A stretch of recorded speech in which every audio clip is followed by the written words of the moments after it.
Blenheim Palace, one of the grandest of all Britain's great houses. For centuries, these estates were miniature kingdoms, where everyone understood the rules and played their role.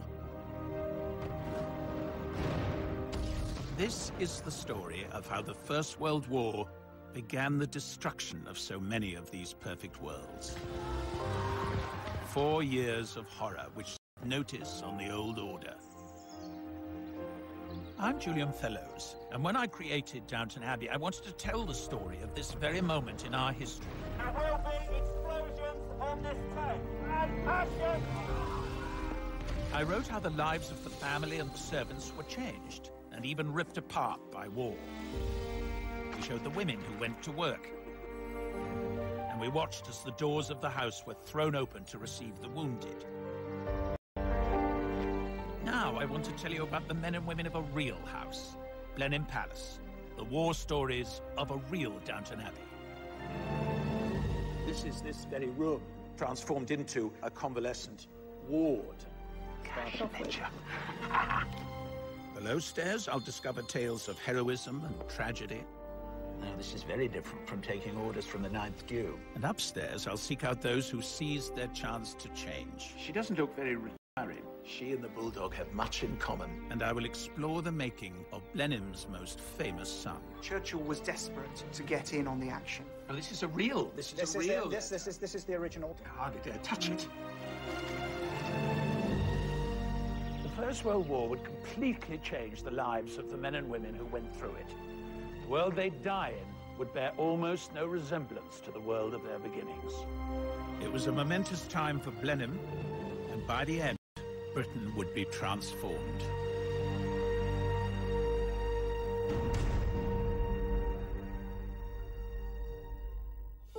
Blenheim Palace was built in 1722, an extraordinary physical manifestation of the power and status of the Churchill, later Spencer Churchill, dynasty.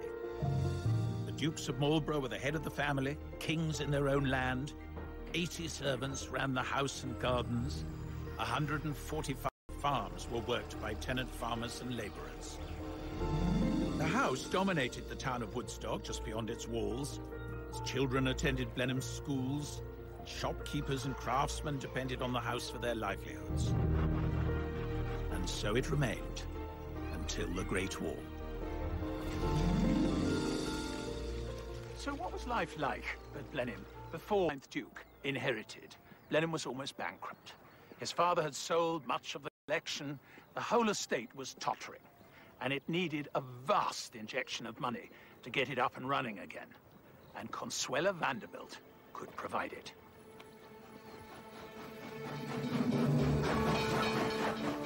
The Vanderbilt family had built one of America's largest shipping and railway fortunes, and Consuelo's father, or rather her ambitious mother, had settled a dowry on her, making her an attractive proposition for an impoverished English duke.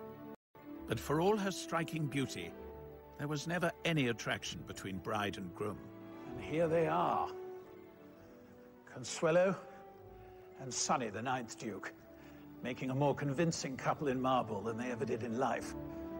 In truth, this was a business deal. He got Consuelo's millions, her mother got a duchess for a daughter.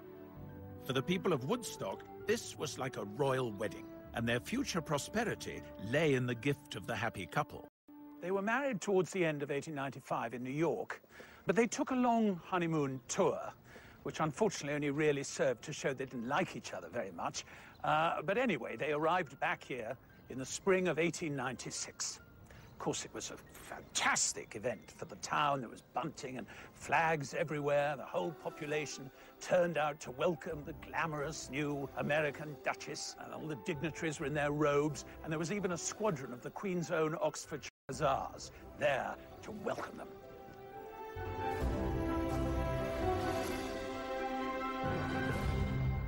Consuelo's reception was cooler once she entered the palace. There she met her new in-laws, the Spencer Churchill family.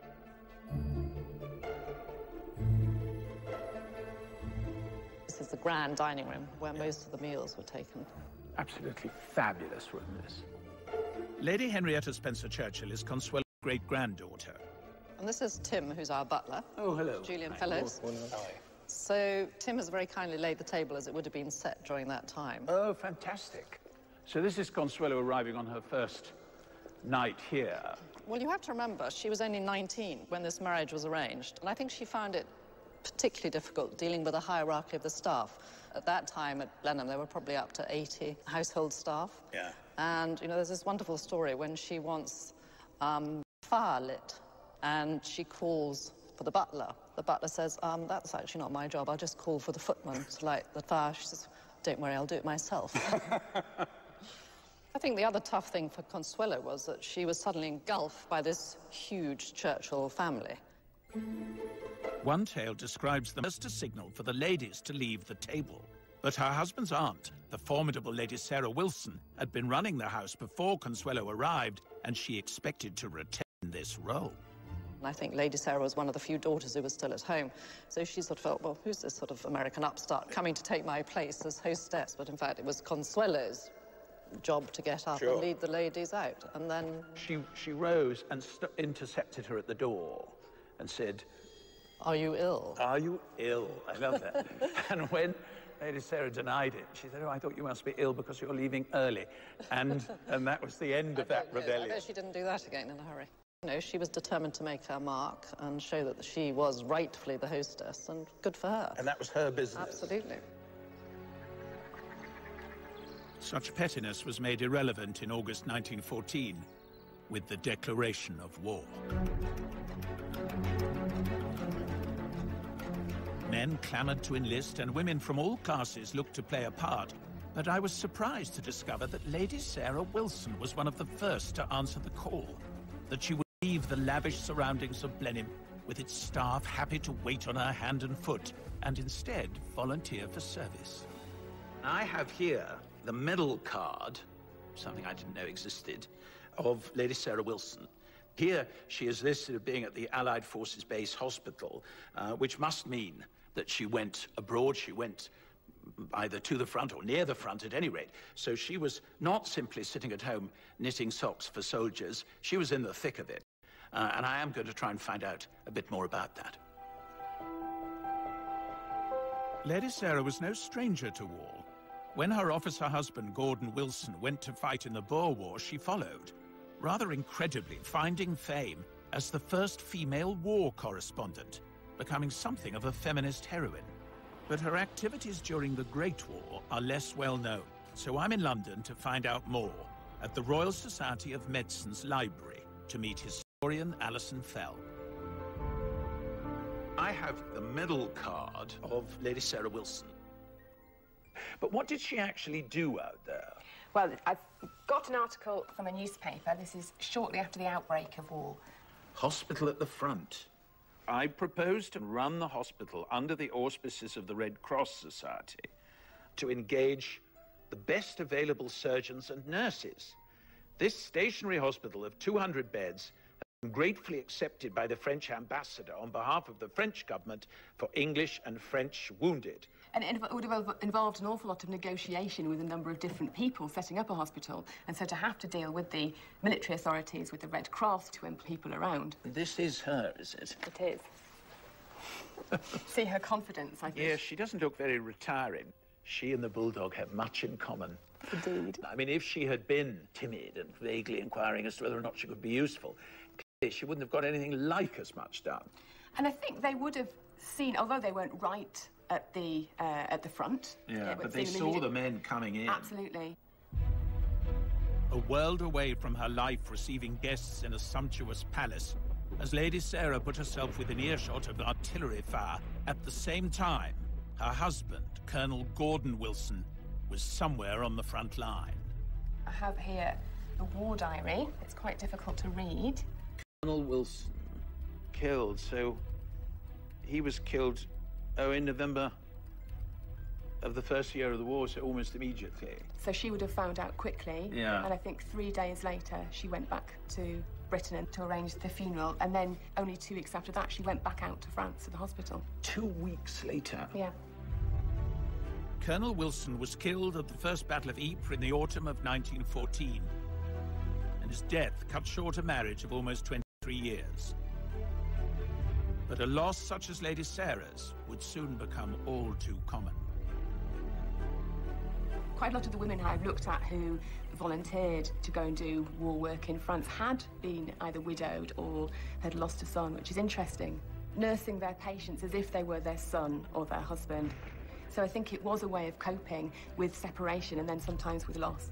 I mean, you know, even in my own family, my grandfather died in 1915, my uncle died in 1918, lots of cousins.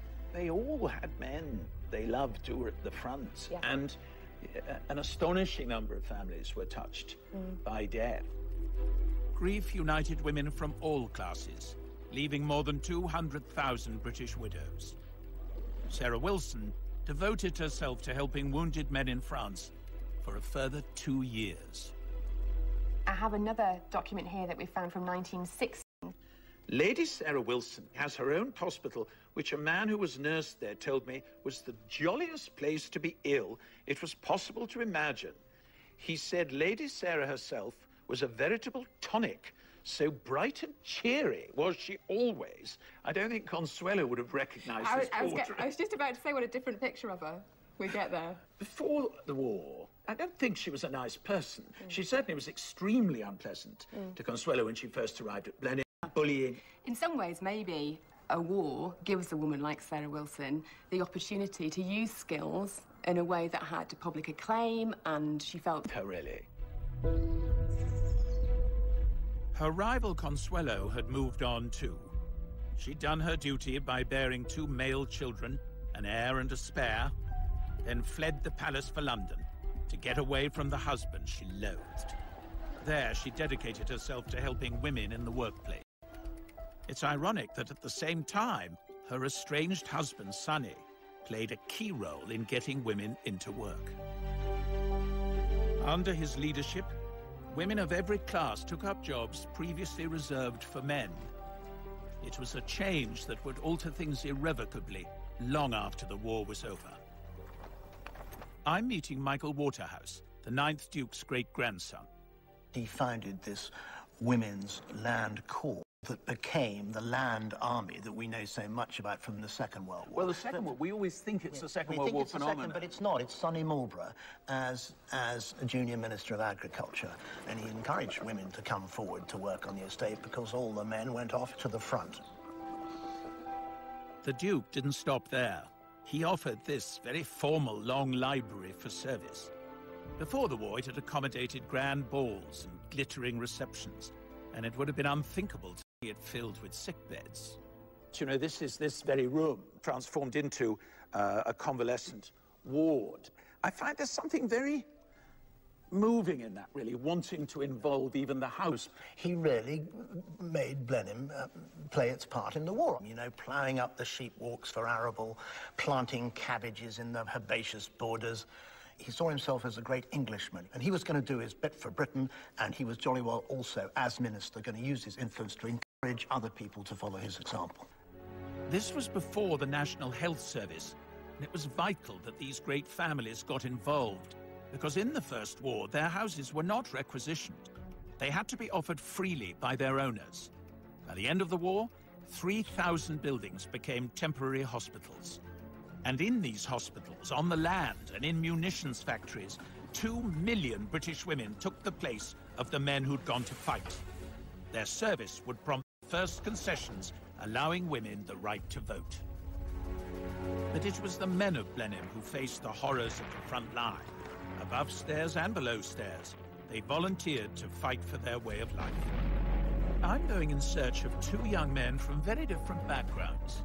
One, Arthur Hine, a lowly clerk on the estate. Sergeant Hine, attached to the intelligence department. The other, Winston Churchill, the undisputed star of the Churchill family. There's absolutely no doubt that he did experience firsthand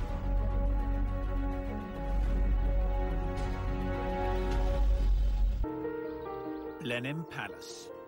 For 300 years, this has been the home of the Dukes of Marlborough, head of the Churchill family. They created this jewel in 30,000 acres of Oxfordshire, where their money and status offered security to all around them. In return, their servants and local people deferred to them.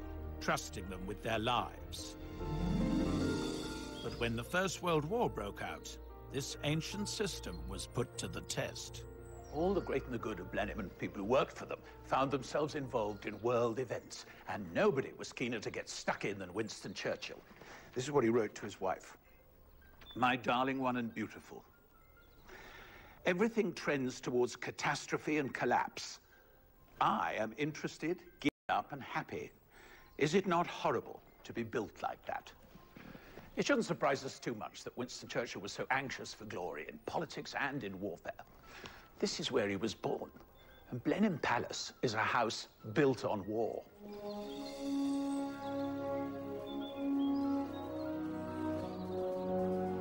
Throughout his young life, Winston had a constant reminder that war was in his blood.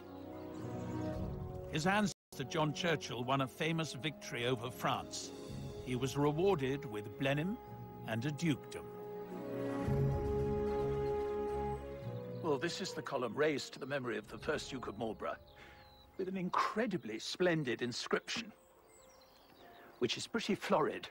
A monument designed to perpetuate the memory of the signal victory obtained by John, Duke of Marlborough, the hero not only of his nation but his age, who by military knowledge and irresistible valor rescued the empire from desolation, asserted and confirmed the liberties of Europe. I think it was terribly important to Winston Churchill to prove that he was a worthy successor to his great ancestor. And when the war started, he was very anxious to make his mark. Not very surprisingly, his thoughts turned to a cavalry regiment that was local to Blenheim. And on the 4th of August, the Woodstock branch of the Queen's Own Oxfordshire Hussars received a cable with a single word: mobilize. With that one word, Churchill called on the ancient bonds of loyalty he expected in Blenheim men. It meant that they would be among the first to see action. I'd love to know more about their war. Deep in the bowels of the palace, I'm meeting Blenheim's historian, Karen Wiseman. Wonderfully Edwardian faces. This is Maisie.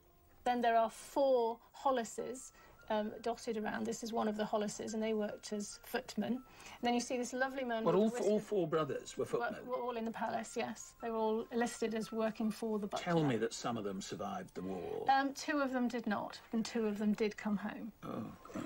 And then over here, we have Arthur Hine, lovely fresh-faced young man. And yeah, God, they were so young. Oh. And the Hine family have worked for Blenheim for many generations. If I just show you this photograph album here, I need to just put it across.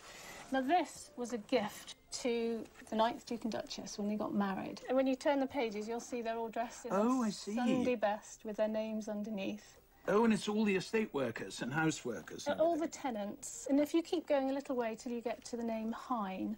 Oh, here we go. Yes. Now, here is Josiah Hine and J.E.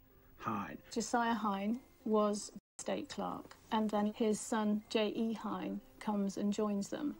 Beautiful book, isn't it? Yeah. If we have a little look at this enormously heavy ledger to start off with. It's marvellous, isn't it? Look at the beautiful handwriting. Oh, and here is A.R. This is Arthur, presumably. Is this when he joins the office? Yes. He's not paid as much as his dad, but he's paid. Yes. And you can see he's given quite particular jobs. Drawing plans and plotting land. One last thing to show you about Arthur Hine is we bring it up to the 1914 period. Oh, yeah. A.R. Hine is missing, so I suppose that means... He's gone off to war. He's gone off to war. He's gone off to war.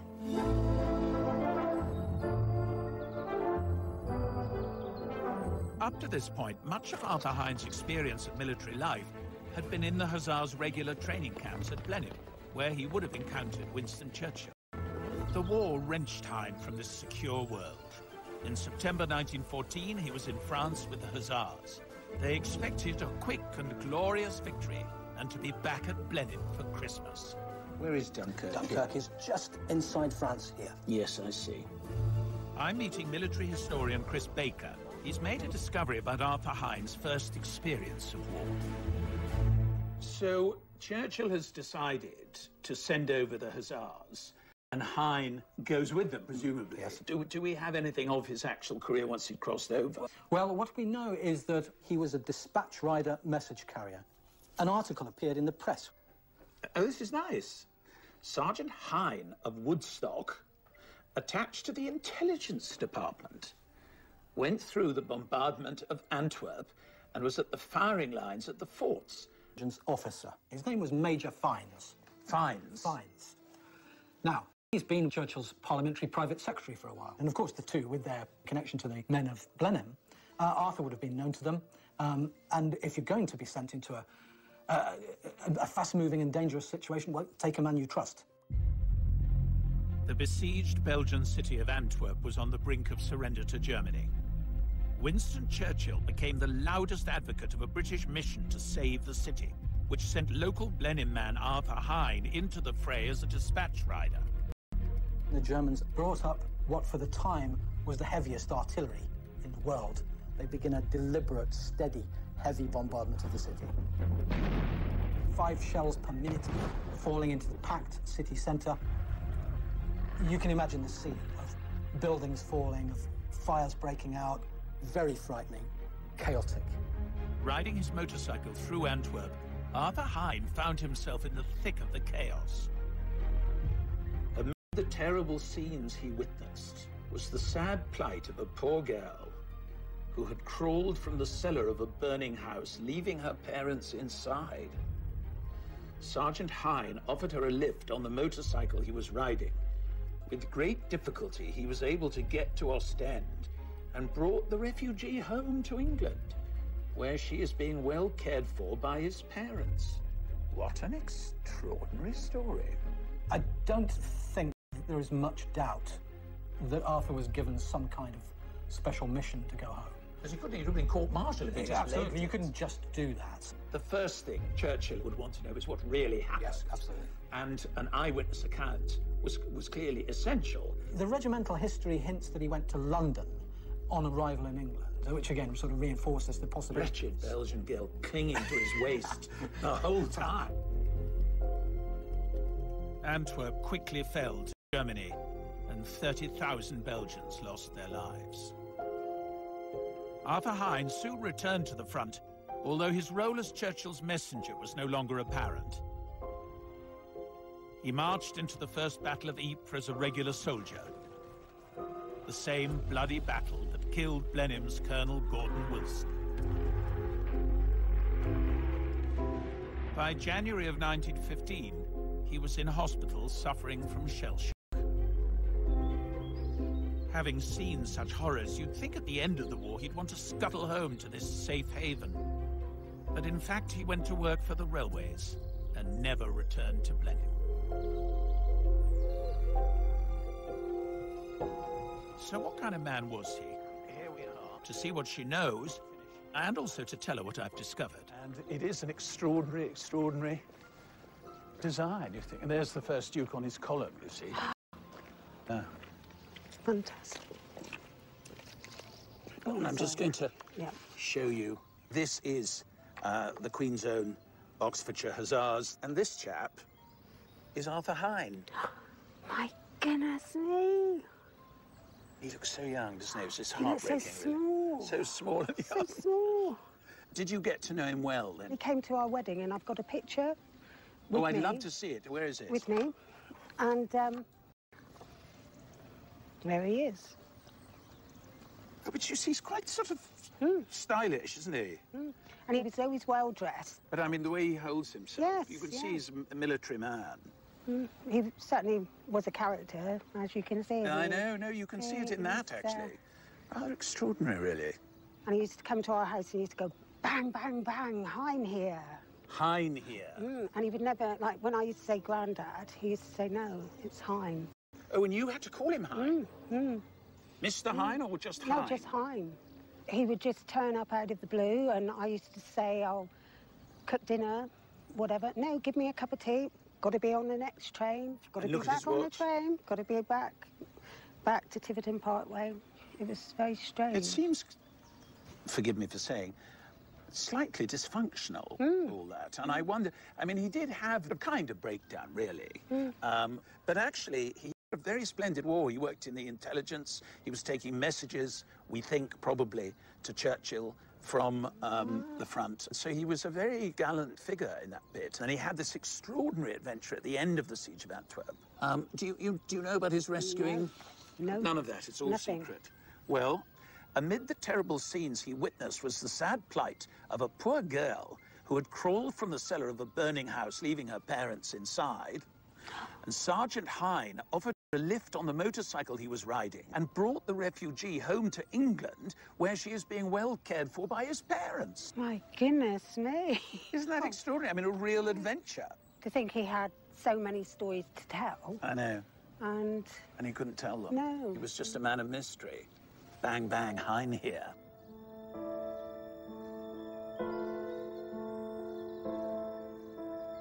I have a sort of renewed vision of Arthur Hine as an older man, really. This almost Pinteresque figure who always had to be going to the station and was always late. But I think what it tells us more than anything is the rupture that the war brought. I mean, here he was, a Blenheim man. He knew that that man had gone and he had become someone else. And the only way he could really deal with it was to reinvent himself and start again. I find that very poignant. And I'm afraid there were many, many men who felt exactly like that. And what of that other Blenheim man who had sent Arthur Hine to war? Winston Churchill's failure to save Antwerp began the most disastrous slide in his public career.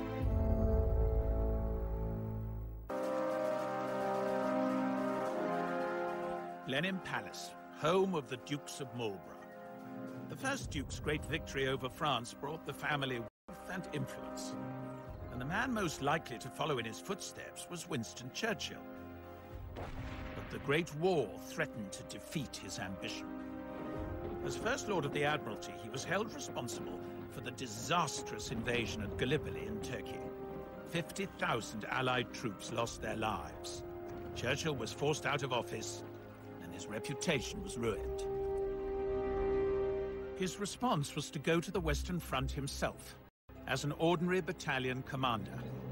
This is the Cambridge College that bears his name. The letters he wrote to his wife throughout the war are kept here.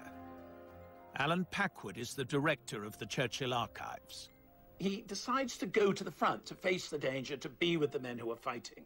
And, you know, very possibly to be killed. He was enormously brave in the face of really whatever happened to him. There's absolutely no doubt that he did experience firsthand the full horror of the trenches. And you might want to have a look at a key passage on this letter here. Oh, this is a real letter.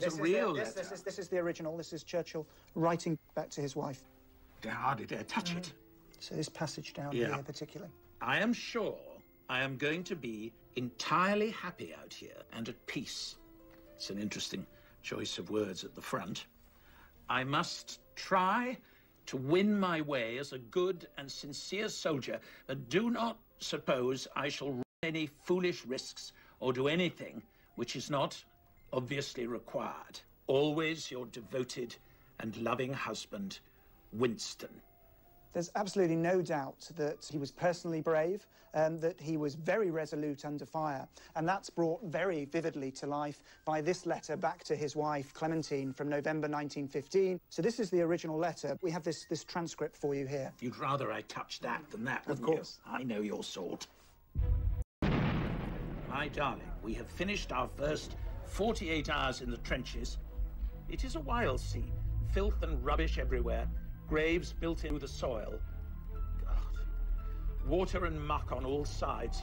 And about this scene in the dazzling moonlight, troops of enormous rats creep and glide to the unceasing accompaniment of rifle and machine guns and the venomous whining and whirring of the bullets which pass overhead. But in the horror and the mud of the trenches, Churchill began to win his way back as a leader. He always felt that he was a natural commander of men. But he does win them over by taking a keen interest in their welfare. One of the first things he does is to declare war on the lice. He lays on entertainment for them. He lobbies to have his troops built back up to complement. There was this kind of ancient arrangement that the townspeople or the Farmers would give deference in return for protection.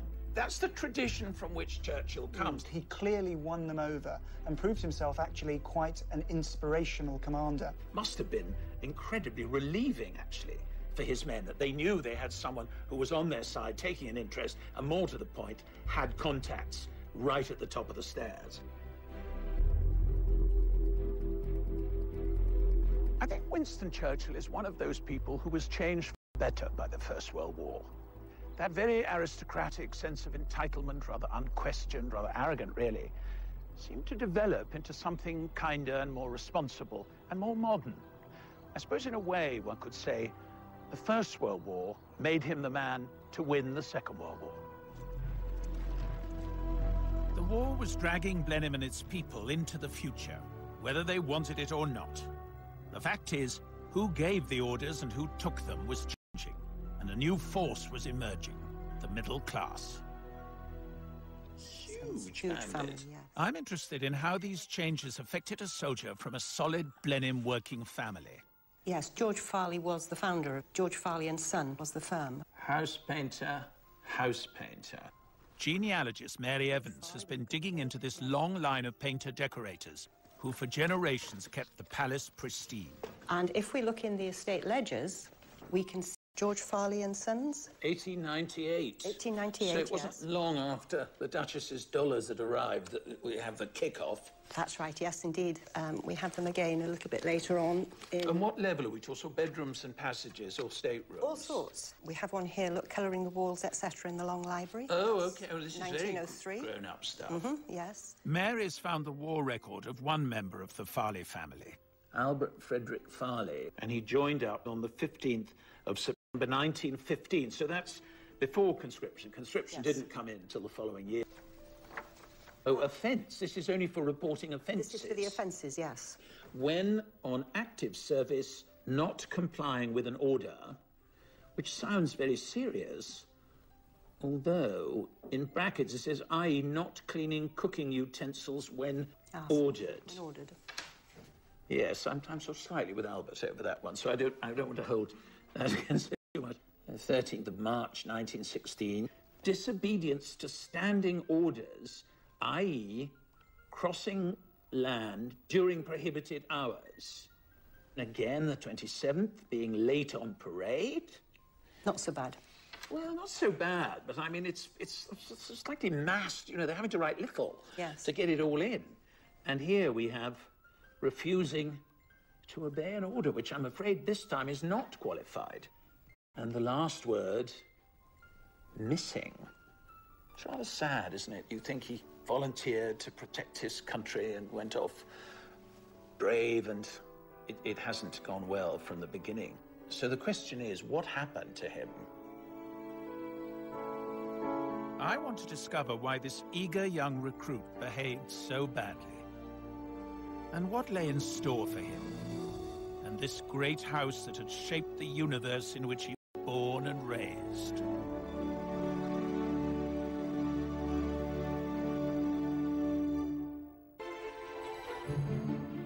Before the First World War, Blenheim employed 25 craftsmen, from water engineers to carpenters. The Farley family were decorators and had painted these rooms for generations. They were loyal workers and well looked after. I've come to Balliol College in Oxford to meet military historian Gary Sheffield. I'm hoping he can explain why, after volunteering for the army, a member of that family should acquire such a bad disciplinary record. Albert Farley, I imagine fairly straightforward. The man comes from a good background and it goes so wrong for him. Do we know more about these offences and this punishment? It says there, FP for field punishment number 1, which is the most serious one. Probably next to executions, the most controversial part of British discipline in the First World War.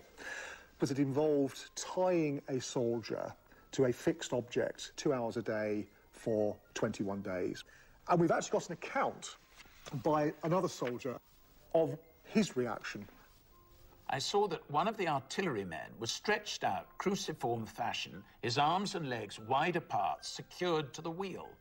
His head lolled forward as he shook it to drive away the flies. And that seemed face of this half-crucified gunner got us all groggy. That's terrible, isn't it? It's utterly inhumane.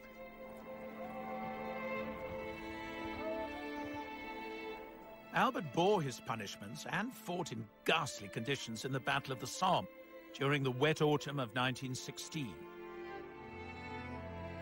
It was one of the bloodiest battles in human history. But even this nightmare cannot fully account for Albert's bad record. Most other soldiers who went through the same hell fell into line. We don't know precisely what order he disobeyed, but we do know something about the background. Have a look at this entry in the battalion war diary. Relieved by the 6th Battalion of the Queen's Regiment, very quiet but wet, march to Berneville, billets poor, place all mud and slush. Yes, I mean, that's the key to it, isn't it? I think it is. After terrifying days and nights in the trenches, billets, temporary living quarters at a safe distance from the front, were meant to offer desperately needed respite. One of the central facets of being an officer that would have been drummed in to people going through officer cadet units in places like this Oxford College is that your first and foremost responsibility is to look after the comfort and well-being of your men. Sure, not to pour yourself an enormous whiskey and put your feet up, which I'm sure is what they really wanted to do. And this actually shows this basic principle has been broken on this occasion. Albert Farley would have entered the army expecting his commanding officer to be someone like the Duke or Winston Churchill, who almost by instinct would look after their men in the same way a landlord would look after his tenants. Given the very heavy casualties in the fighting in 1914, you had a series of officers coming into the army who came from very different social backgrounds. Let me give you the enlistment sheet of the soldier put in command of Albert Farley. Oh, here we go. Teakle. Look where he was brought up. Of 10 Rhodesia Road, Clapham. Now, this is very different from taking orders from the 9th Duke. It's actually classic lower middle class suburbia.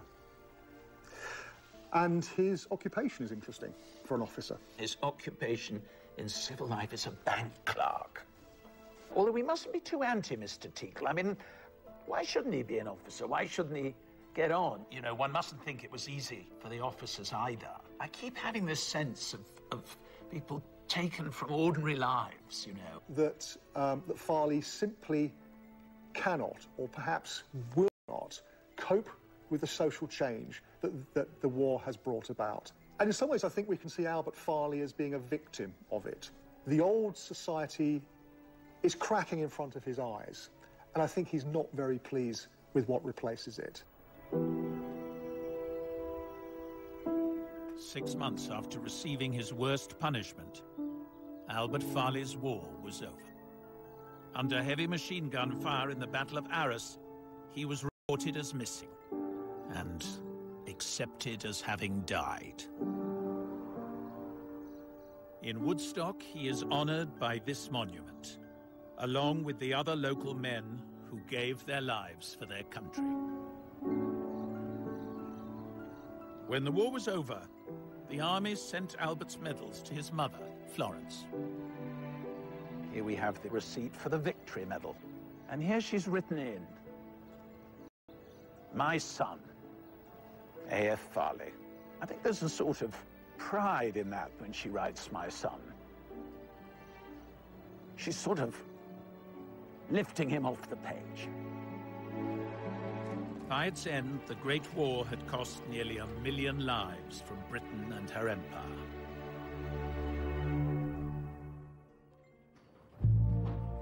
These great houses were casualties too. The writing was on the wall for this ancient system. Many families had lost their heirs, servants were unwilling to return, taxes rose and the Great Depression followed. Vast tracts of land were sold off. In 1 year alone, 17 country houses were demolished. Many more were converted to other uses or given to the National Trust. At Blenheim, Sonny, the 9th Duke, refused to accept this change. His first wife, Consuelo built walked away from the suffocating tradition, married again and lived happily ever after.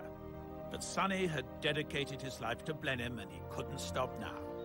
He carried on spending her money on the house and these spectacular gardens. His grandson, the 11th Duke, has built on Sonny's lifelong obsession with Blenheim and turned it into a modern business, open to the public, but still his home.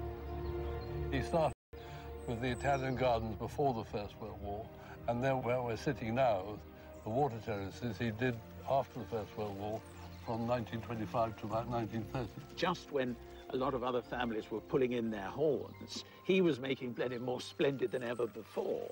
That's correct. I mean, it's extraordinary when you think of that. Like parterre appearing at Blenheim. Yeah, well, I mean, it's wonderful that it exists today, and we're trying to keep it going.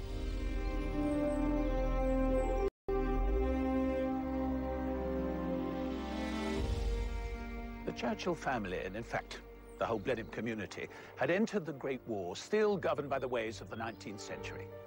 They emerged from it to find themselves in the 20th. That pre-1914 existence may have lingered on for a few years in some of these houses, but the mindset had changed. The clarity of the old world, where most people accepted the role they were born to and lived by its rules, that had been replaced by something very different. Better, maybe, but definitely more uncertain.